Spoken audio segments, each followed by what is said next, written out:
In today's video, I'm going to teach you how to add a line in Webflow in just 5 minutes. Whether you're a seasoned web designer or just getting started, this is a fundamental skill that will enhance the visual appeal of your site. So, let's dive right in. First, you'll want to navigate to Webflow's website. If you haven't had the chance to explore it before, Webflow is a fantastic visual-based website builder platform that allows you to create custom websites with ease. It's a great tool for those who want powerful design capabilities without getting into hardcore coding. Once you're on the homepage, click on the button that says it's free to start your journey. For those without a Webflow account yet, the next step is to create one.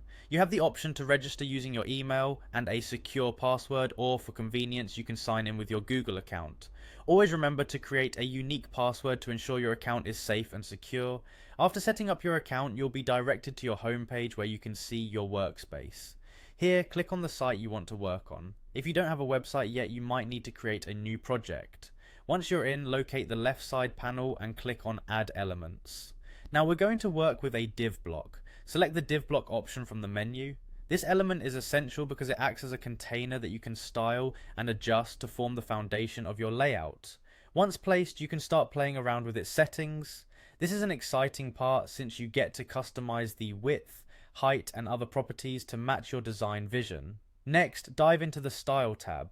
From here, choose the option to add a line. This is where the magic begins. You can increase the width of the line according to your preference. Adjusting the width can make your line stand out or blend in depending on the look you're aiming for. Don't forget about color. Click on the color option and choose a preferred color that complements or represents your brand's logo. This is crucial for maintaining a cohesive design.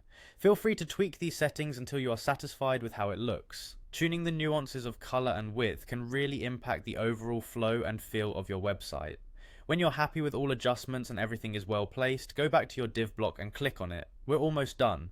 The final two steps are really simple. Click on Publish and then Publish to selected domains. This ensures that all your changes go live on your actual site. And there you have it. You've added a line to your Webflow design. Each step offers adjustments and customizations to make it just right for your project's needs. Thanks for watching and enjoy designing.